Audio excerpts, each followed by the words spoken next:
Bonjour et bienvenue à tous dans le grand débat sur Afro Web TV et rediffusé sur les ondes FM Liberté, la première radio de la diaspora africaine. Merci à tous de votre fidélité sans cesse renouvelée et vous êtes sur le www.afrowebtv.com et c'est l'heure également du décryptage sur votre télé. Merci à tous de partager juste le lien avec vos amis dans différents groupes et sur différentes plateformes comme vous savez le faire. Merci également à nos invités qui nous honorent de leur présence aujourd'hui en studio. Ils sont avec nous et ce sont des hommes engagés. Et aujourd'hui, bien avant de vous présenter donc nos invités, nous irons au Sénégal pour parler donc de la division entre Wade et la coalition de l'opposition et la coalition qui s'est composée sans la présence donc de l'autre part du parti politique d'Abdoulaye Wade. Alors nous irons également donc du côté de la République démocratique du Congo pour parler également de la gestion des ressources minières du Congo, ce pays riche qui est tellement au centre donc des débats aujourd'hui. Alors nous finirons en fin d'émission avec la Côte d'Ivoire pour parler de la découverte majeure de pétrole et de gaz naturel. Mesdames, Messieurs, merci à tous d'être avec nous pour ce débat que nous allons faire pendant 1h30. Chaque sujet donc prendra 30 minutes, une occasion encore une fois de vous permettre, vous, les troisièmes invités, à nous appeler sur le 319 462 89 119. Au micro et à la réalisation pour vous, pour conduire ces débats, Moïse Agbenyegan. C'est un honneur encore une fois pour nous d'être avec vous pour 1h30 de bonheur, surtout en termes d'information et surtout discuter avec des analystes qui sont prêts pour nous aider. Aujourd'hui, nous avons en studio Monsieur Wadja, qui est économiste de formation. Il est également analyste politique et il nous donne son temps pour également participer et surtout contribuer au développement de l'Afrique. Monsieur Wadja, bonjour. Comment est-ce que vous allez?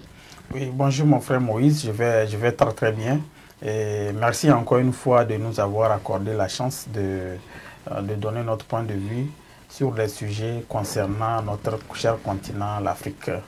Merci à vous d'être avec nous aujourd'hui. Vous êtes également avec Monsieur Alès, qui est analyste politique, qui ne ménage aucun effort pour faire le déplacement chaque samedi pour également contribuer avec ses idées, son savoir-faire et surtout en termes d'information et contribuer également avec ses points de vue à ce débat. Monsieur Alès Mikafou, bonjour. Bonjour Moïse. Merci d'avoir accepté notre invitation. Alors, pour vous qui nous suivez également sur les plateformes comme Facebook, comme Twitter, comme Instagram, comme sur YouTube, allez tout simplement sur notre chaîne YouTube, allez vous abonner et ensemble nous construiserons l'Afrique. Alors, pour le premier débat qui concerne le Sénégal, concernant surtout la coalition de l'opposition sénégalaise se transforme et également on constate une nouvelle coalition qui s'est constituée du parti des patriotes du Sénégal pour le travail et l'éthique et dans la fraternité, surtout donc ce parti politique qui est composé de plusieurs intellectuels sénégalais. Alors aujourd'hui, on a constaté que la coalition s'est faite sans la présence donc du parti politique d'Abdoulaye Wade. Votre première impression sur ce sujet, monsieur Wadja? Merci beaucoup mon frère Moïse.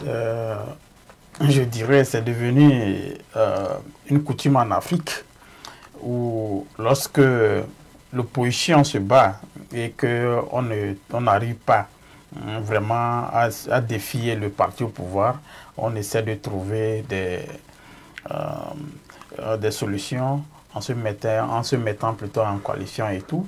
Et ce qui n'est pas une mauvaise idée, ce qui n'est pas une mauvaise chose, mais généralement, on a toujours remarqué qu'après la dissolution de cette coalition, ça devient une question d'ennemi entre les partis de l'opposition même. Et ça affaiblit plus l'opposition. Donc aujourd'hui, le cas du Sénégal, je ne veux pas être pessimiste sur quelque chose qui vient de naître, et puisque le Sénégal a un visage un peu plus différent de beaucoup de pays. Et je suis optimiste. Je pense quand même que avec des leaders comme Sanko et l'ancien maire de Dakar, je pense que on a quand même envie de croire que ça peut donner un bon résultat. Maintenant, l'absence du PDS de Ouad, ce n'est pas encore une absence en tant que telle, puisque selon la nouvelle coalition, ils sont encore ouverts à tout autre parti politique qui désire intégrer la coalition. Et ce qui veut dire que le PDS peut en tout cas faire partie, mais pour l'instant, ils sont absents. Et il ne faut pas négliger le PDS peut-être parce que le fils Ouad, qui est maintenant en exil au Qatar, on pense que c'est lui le président, on dit peut-être c'est lui le président du PDS, mais en tout cas, qui n'a pas pu siéger correctement sur la tête du parti, puisque après la prison, il est parti en exil. Et on se dit, quand même, il y a encore cette partie des Sénégalais qui sont attachés à ce parti-là et qui n'est pas à négliger. Donc, on peut compter sur aussi ce parti du PDS pour encore renforcer la coalition. Mais pour l'instant, moi, je suis optimiste et je pense que c'est déjà un bon pas pour eux pour affronter le parti de Macky Sall qui tente certains trucs que, bon, tout le monde est en train de remarquer. Donc, il faut déjà préparer le terrain. Et c'est très important pour l'opposition sénégalaise. Très important vous l'avez dit, très important pour l'opposition sénégalaise. J'ai besoin de dire encore togolaise, alors que nous parlons d'un débat africain. Alors, Monsieur Alès, quel est votre point de vue sur l'opposition sénégalaise qui vient, ou soit la coalition de l'opposition qui vient d'être constituée? Merci Moïse. Voyez-vous, nous sommes juste en train de remarquer que la démocratie sénégalaise est encore face à une épreuve du temps. Depuis la session de Macky Sall au pouvoir, on a remarqué une alternance dont toute l'Afrique s'est réjouie. Après son premier mandat, Macky Sall a commencé par poser certaines dérives que nous n'avons pas tous appréciées, pour ne pas dire dérives dictatoriales. Alors, que se passe-t-il? C'est tout récemment, en début de cette année 2021, que nous sommes en train de découvrir que Macky Sall a eu à affronter une opposition réelle. Une opposition réelle incarnée par le jeune, notre grand frère Ousmane Sonko. Mais avant Ousmane Sonko, Macky Sall a toujours eu à affronter le PDS de Maître Ouad et leur acolyte. Mais ce PDS ne l'a jamais inquiété comme présentement est en train de le faire Ousmane Sonko. Grande fut notre surprise. La sagesse de cette opposition jeune de se coaliser. Moïse, je pense que c'est quelque chose qui devrait inspirer toutes les oppositions africaines. Et le comble, la déception que moi je déplore à cela, est que le PDS de Maître Ouad ne veut pas s'allier à cette jeune coalition. Au motif de quoi? Je pense, parce qu'ils avaient eu une fois présidé au Sénégal, ils ont toujours cette conviction que l'opportunité leur reviendrait éventuellement de remporter les élections prochaines. Mais ce n'est pas quelque chose qui est déjà garanti du moment où Macky Sall lui-même serait déjà en train de profiter de ces cafouillages au niveau de l'opposition. Et aussi, il faut s'attendre du fait que Khalifa Sall a eu la bonne volonté de se réunir avec le PASTEF de Ousmane Sonko. Cela restera un point fort que que Macky Sall aura affronté sur son chemin, cela restera également un obstacle sérieux au PDS de Maître Wade si jamais ils maintenaient leur position de ne pas s'allier à la coalition. Saluer à la coalition. Vous l'avez salué à la coalition. Vous êtes dans votre émission Avis de la diaspora. Nous parlons également du Sénégal. Un coucou spécial à toute la communauté sénégalaise qui nous suit de par le monde et également à la diaspora aujourd'hui. Alors, est-ce qu'une bonne, vous l'avez dit, c'est une bonne idée, vous l'avez dit au départ, mais je veux savoir si avec cette coalition, ils pourront atteindre les objectifs assignés. Monsieur Wadja. Oui, moi, c'est ce que je disais tout de suite. Je préfère être optimiste par rapport à ce qui se forme aujourd'hui au Sénégal, puisque c'est toujours mieux d'aller en groupe, en tout cas, ou dans une coalition affronter un parti au pouvoir qui est en tout cas difficile à traiter, que d'aller en rang dispersé.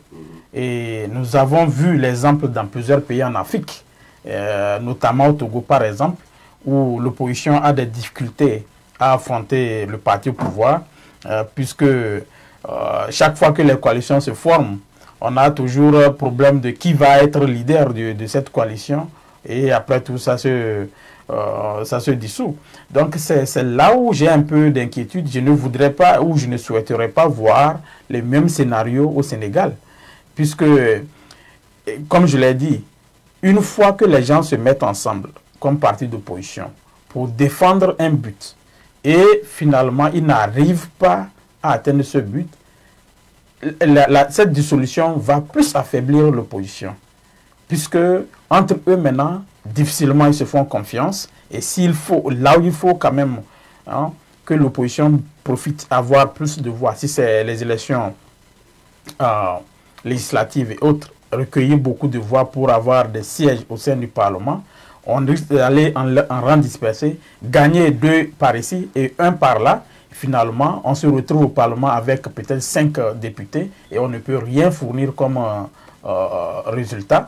Donc, aujourd'hui, si le Sénégal veut faire l'exception, puisque nous avons remarqué la rigueur et le dévouement de Sanko et de ses alliés à défendre les intérêts du Sénégal, à défendre les intérêts des Sénégalais, j'allais dire, je pense quand même que on peut quand même croire que cette jeunesse sénégalaise qui est vraiment debout, qui n'est pas, contrairement plutôt à certains pays de l'Afrique de l'Ouest encore, où la population est encore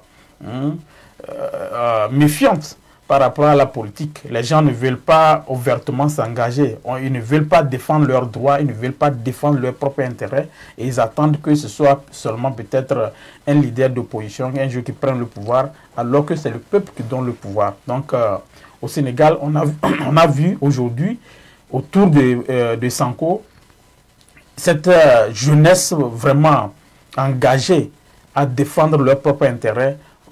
Et on peut s'assurer que, on peut quand même être rassuré que ça va donner un bon résultat, en tout cas. On peut s'assurer. Monsieur Wadja, lui, s'assure que il dit que la jeunesse est un point fort donc, dans la politique et dans l'avenir politique du Sénégal. Est-ce que vous êtes de même avis, monsieur Alex? Oui, Moïse. Dans l'esprit panafricain, je pense qu'il faut vraiment être optimiste. Parce que l'une des faiblesses de toutes les oppositions africaines, c'est une union à la base et une scission à la fin. Revenons sur le cas sénégalais. Une des phrases, sinon un des credos de cette opposition sénégalaise actuelle qui s'est coalisée est littéralement traduite en... L'expression m'échappe en Wolof parce que je ne suis pas je ne parle pas le Wolof. Le peuple, ben, c'est ce que exactement. Littéralement, la coalition a un credo dit libérer le peuple. Moïse, cette phrase n'est pas une simple phrase en l'air. C'est déjà un défi que cette opposition se lance du moment où jamais elle remportait les élections. Elle est contrainte, elle serait contrainte à respecter cette phrasette. Si même c'est un néologisme. Voyons, si nous considérons au-delà du spectre sénégalais, nous allons dans le cadre africain en général. Ce que nous présente présentement le Sénégal sur le plan politique, nous ne l'avons pas encore vu dans d'autres pays africains d'expression francophone. D'où nous avons vraiment le devoir d'être optimistes. Nous avons vraiment le devoir de soutenir la classe politique sénégalaise qui est consciente de ce que vit la jeunesse africaine. Parce que la libération totale du Sénégal de la main du colon entraînera forcément de nouveaux vents qui souffleront sur toutes les autres dictatures africaines dont la jeunesse est prisonnière. Dans tout ce qu'on dit, c'est la jeunesse qui importe, nous les jeunes qui se trouvent à la diaspora également. Et il y a la jeunesse qui doit jouer un rôle essentiel. Que pensez-vous que la jeunesse peut faire pour que l'avenir politique du Sénégal soit certain, M. Wadja? Comme je l'ai toujours dit, je pense que nous parlons de la jeunesse, et quand nous parlons de la jeunesse, nous parlons de l'avenir. Et ça veut dire que si nous avons aujourd'hui une jeunesse consciente qui veut défendre ses propres intérêts, on doit quand même penser que le développement de l'Afrique, ou en tout cas, oui, je vais dire de l'Afrique en général, est garanti. Donc, le cas Sénégal, comme je l'ai dit, nous avons vu le mouvement qui s'est formé lorsque, dernièrement, il y a eu des cafouas derrière, autour de Sanko.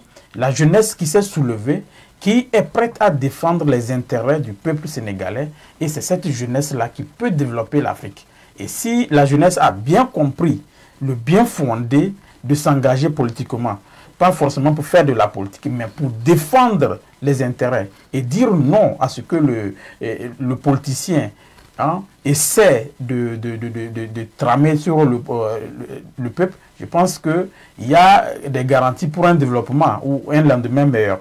Donc, nous avons cette difficulté dans beaucoup de pays en Afrique de l'Ouest, et particulièrement en Afrique francophone, si j'allais dire, et puisque une jeunesse dormante, c'est le sous-développement qu'on est en train de creuser encore davantage, puisque on n'a pas l'intention de défendre les intérêts du peuple, et que cette jeunesse qui est censée prendre le pouvoir demain, et lorsque nous serons là, à la tête du pays, nous ferons les mêmes choses que ceux qui sont partis. Et donc, aujourd'hui, la jeunesse d'abord, qui se dresse contre l'Occident, c'est déjà un point très fort. Et au Sénégal, aujourd'hui, nous voyons le pourquoi tout le monde se tourne vers Sanko, qui a défendu les intérêts du Sénégal concernant les contrats que le gouvernement sénégalais aurait accordé à certaines multinationales pour des miettes, au lieu de privilégier l'intérêt général. Et ça a réveillé les consciences de la jeunesse, et c'est très important. On ne peut pas se développer sans une jeunesse vraiment consciente. Donc on a besoin de cette jeunesse consciente-là pour en tout cas mettre les pendules à l'heure. Et je pense quand même que le cas du Sénégal, c'est un exemple pour la jeunesse africaine, et nous allons nous inspirer aussi pour en faire davantage dans d'autres pays africains. Est-ce un bon exemple de faire l'opposition sans Wade et de réussir les grands défis auxquels le Sénégal est confronté? Monsieur Alès. Moïse, à cette question, je ne vais pas hésiter à te dire oui. Cela est possible.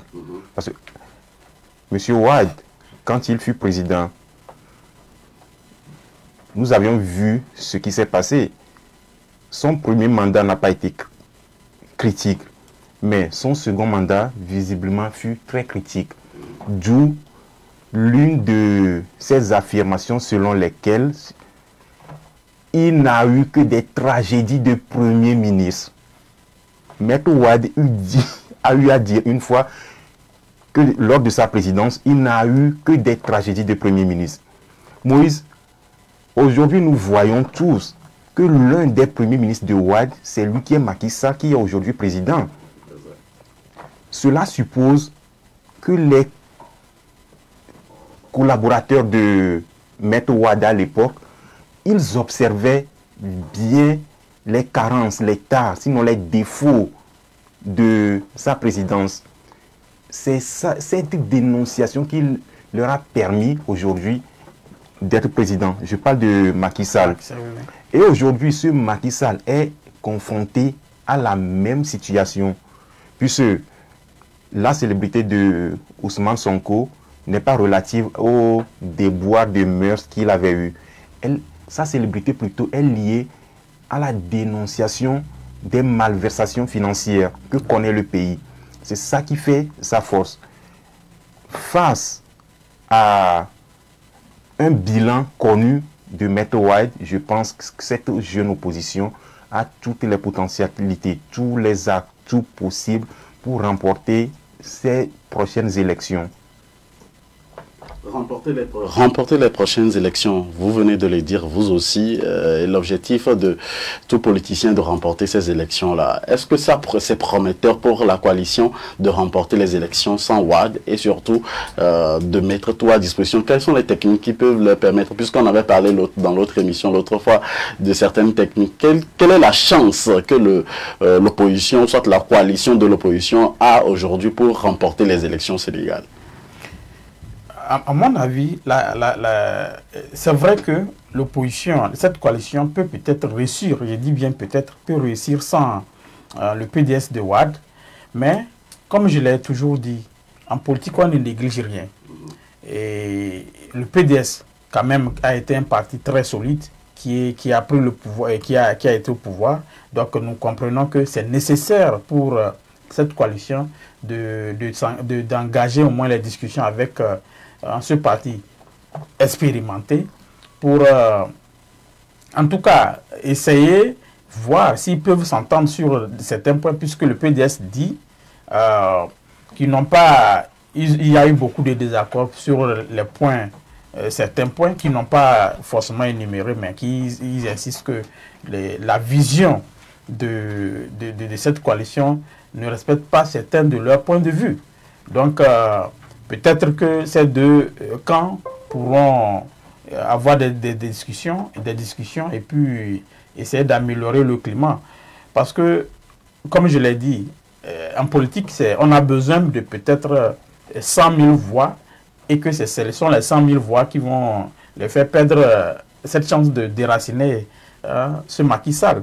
Et Macky Sall qui est venu au pouvoir et qui faisait la joie de tous parce qu'il s'était dressé contre son maître Wade.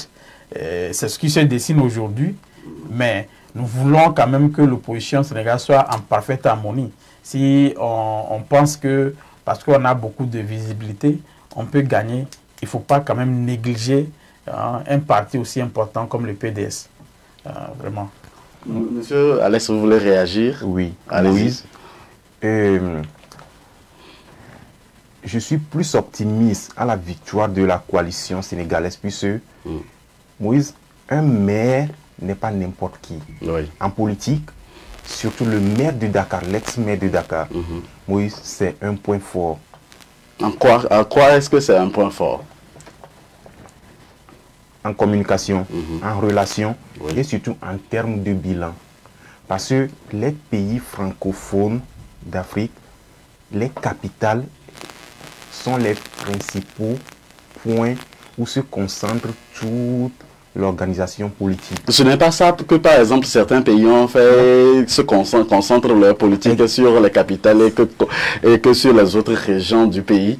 Ils laissent que le parti au pouvoir maintenant va ravager ou ça va prendre seulement ces partis-là et prend un peu donc dans la capitale pour remporter les élections. Ok. Je n'aimerais pas venir à cette comparaison parce que le cas sénégalais est différent du cas comparé au cas togolais, par exemple. Tu comprends? Oui. Alors, ce qui jouera en faveur de cette coalition de l'opposition, ce sera en termes de bilan. Comparer les bilans de la présidence de Wade à la présidence de Macky Sall et profiter de ces deux bilans pour faire de nouvelles propositions à la jeunesse. Oui, je pense que l'opposition présentement doit savoir jouer sur la communication, en misant essentiellement sur le bilan. Mais toutefois, ne pas oublier que Maître Wade aussi fut président, il peut leur jouer un sale tour, d'où il va falloir vraiment être très rusé pour ne pas tomber dans ce piège de désillusion. Oui. Ne pas tomber dans la désillusion. Alors, venons maintenant à la diaspora. Il y a beaucoup plus de communautés sénégalaises dans toute la diaspora. Et je voudrais avoir votre point de vue sur les propositions que vous pouvez éventuellement faire pour que la diaspora sénégalaise, quelle est la démarche qu'elle peut faire pour aider la population sénégalaise et à sortir de cette impasse-là. Monsieur Adja. Je pense que ça, c'est une bonne question qui concerne presque toute la diaspora africaine, puisque nous avons un rôle très important à jouer dans nos communautés et nous avons le devoir de faire comprendre à nos peuples ou à nos frères qui sont restés en Afrique que c'est à eux de défendre leurs propres intérêts. Donc aujourd'hui, si je prends le cas spécifique du Sénégal, la diaspora, ce qu'elle peut faire, c'est de s'aligner derrière son cours, motiver la jeunesse à s'aligner derrière cette coalition de l'opposition et de les rassurer et peut-être même avoir des rencontres. C'est ce que j'ai déploré au fait au sein de la diaspora africaine parce qu'on n'est pas trop présent. On n'est pas trop présent sur le terrain quand il s'agit de la politique. On n'a pas, par exemple, des organisations de la diaspora qui est capable d'aller ou qui sont capables d'aller rencontrer les dirigeants pour certains sujets vraiment sensibles, pour dire non, c'est ce que nous proposons pour aider notre population et on reste dans l'ombre. Peut-être on envoie certaines personnes qui ne sont pas vraiment de notre côté et finalement on tombe dans le piège des partis au pouvoir. Et c'est ça ce qui a déploré. Donc je pense aujourd'hui, que ce soit au Sénégal ou dans d'autres pays en Afrique, il faut que la diaspora puisse être présente physiquement et aller rencontrer les leaders pour marquer leur part, leur présence même, témoigner leur soutien à ces partis-là ou à cette coalition de l'opposition au Sénégal par exemple. Et ça va rassurer quand même le peuple à comprendre que non, ces gens-là sont en train de faire quelque chose de sérieux.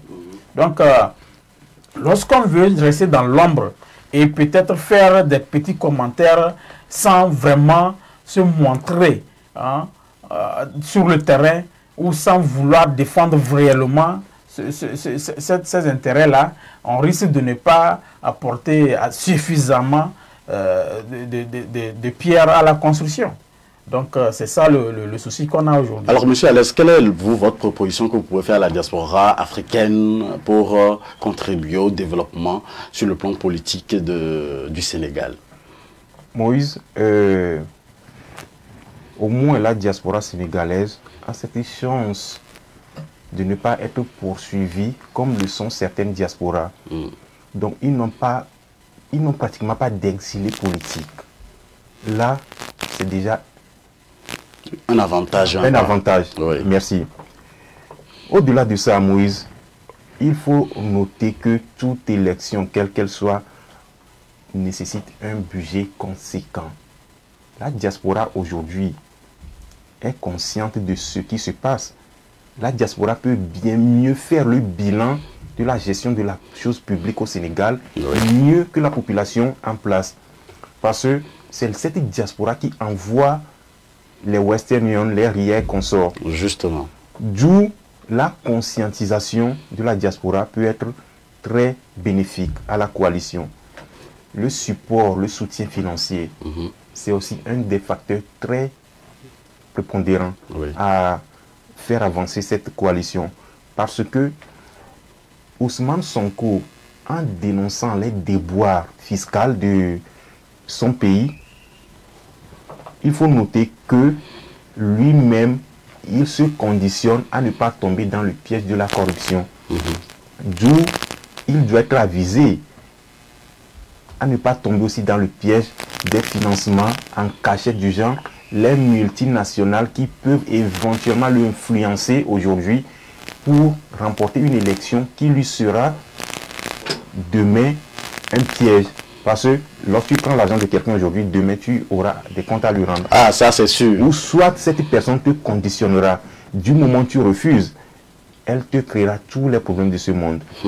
Et au-delà de ça, Moïse, en dehors de la question que tu viens de me poser, oui, je me réjouis personnellement parce que Ousmane Konso, dans sa biographie, j'ai constaté qu'il a fait ses études supérieures en Afrique, précisément au Sénégal. oui. Nous Un avons produit besoin- pur africain. Oui, nous avons besoin de ces gens de panafricanistes. C'est de ça l'Afrique a besoin. Les étudiants qui vont se faire former à l'extérieur, précisément en France, moi j'ai constaté que ce sont ces étudiants, lorsqu'ils sont au devant de la gestion de la chose publique, ils font plus mal à leur pays que ceux qui sont formés à l'intérieur. Oui. Oui. Merci beaucoup à tous et à chacun de vous d'être avec nous pour ce débat. Le débat est maintenant ouvert à chacun de vous.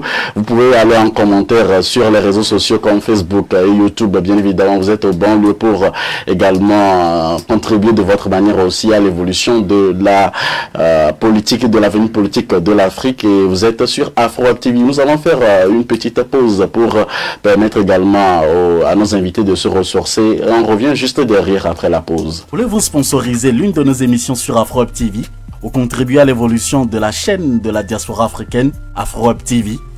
Contactez-nous sur le +1 319 462 89 79 ou sur le www.afrowebtv.com.